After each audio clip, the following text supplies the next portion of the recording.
आज का मन्ना। परमेश्वर के पास अब कई पुत्र होना। बाइबल के पद 2 कुरिन्थियों 3:18।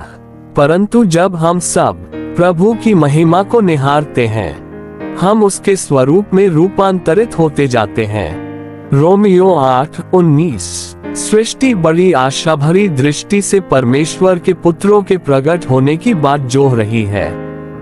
रोमियो 8:21 की सृष्टि भी आप ही भ्रष्टता के दासत्व से छुटकारा पाकर परमेश्वर की संतानों की महिमा की स्वतंत्रता प्राप्त करेगी। सेवकाई के शब्द। क्या आप परमेश्वर के पुत्र के साथ मांस के मनुष्य नहीं हो? निश्चित रूप से आप हो, लेकिन हमें वैसे ही नहीं रहना चाहिए जैसा हम हैं, है ना? हम नामित होने का इंतजार कर रहे हैं। ओह, यह मांस का मनुष्य पवित्रीकरण, रूपांतरण और महिमाकरण के द्वारा नामित होने जा रहा है।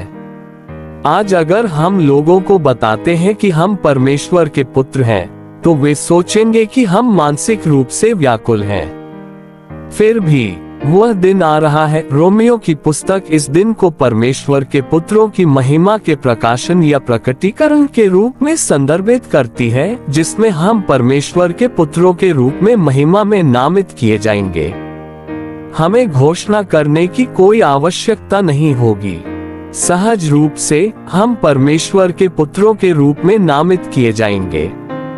जब प्रभु यीशु पृथ्वी पर थे तो वे परमेश्वर के पुत्र थे, लेकिन वे अपने मानव शरीर से ढके हुए थे।